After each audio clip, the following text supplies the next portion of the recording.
મારી પાછળ તમે સૌ નિહાળી રહેલા છો આ છે ધારી નગરપાલિકા અને ધારી નગરપાલિકાની ઘોર બેદરકારી।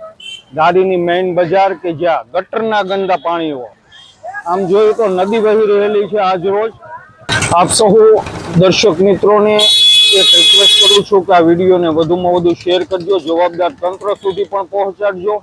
અમારે ફેસબુકની સાથે પ્રથમ વખત જોડાયેલા હોય તો ફેસબુકને ફોલો પણ કરજો। આ છે ધારી શહેર અને ધારી શહેરનો હાર્દ સમો યોગીજી ચોક। આ છે ધારીનું મુખ્ય બજાર યોગીજી ચોક, હાર્દ સમો વિસ્તાર।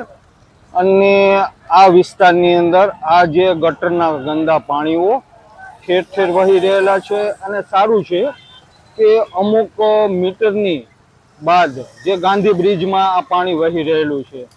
આ વાહન ચાલકો પણ અટવાઈ રહેલા છે, રાહદારીઓ પણ અટવાઈ રહેલા છે, શાકભાજી અને ખરીદી કરવા આવતા વેપારીઓ પણ અટવાઈ રહેલા છે। આ ધારી નગરપાલિકાની ઘોર બેદરકારી। લોકોએ ખૂબ ખોબલે ને ધોબલે આમ જોઈએ ને તો એવું પણ નથી કે આ ધારી નગરપાલિકાની ચૂંટણી ગઈ। આપણે વાત કરીએ વિધાનસભા હોય, લોકસભા હોય કે પછી ગ્રામ પંચાયત હોય કે પછી તાલુકા પંચાયત, જિલ્લા પંચાયત, નગરપાલિકા, કોઈ પણ ચૂંટણી હોય, આ ચૂંટણીમાં મતદારો ખોબલે ને ધોબલે પોતાની પાયાની સુવિધા માટે મત આપે છે।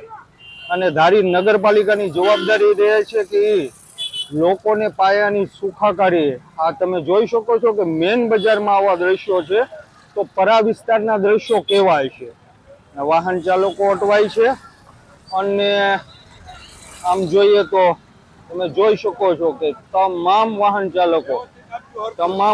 ચાલકો અત્યારે અટવાઈ રહેલા છે, રાહદારીઓ અટવાઈ રહેલા છે અને તેઓ પારાવાર મુશ્કેલીનો સામનો કરી રહેલા છે। વેપારીઓ પણ ગંદા ગટરના પાણીઓથી ત્રાહિમામ પોકારી ગયેલા છે, કારણ કે આ તો રોજિંદાનો પ્રશ્ન છે।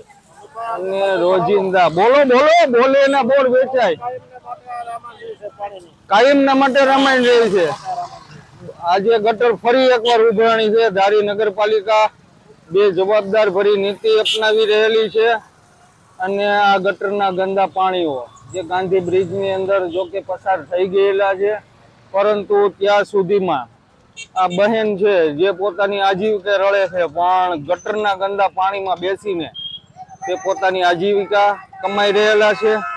સાથે જ આમ જોવા જઈએ તો ગ્રાહકો પણ પારાવાર મુશ્કેલીનો સામનો કરીને આ ગટરના ગંદા પાણીમાંથી મુશ્કેલીનો સામનો કરી રહેલા છે।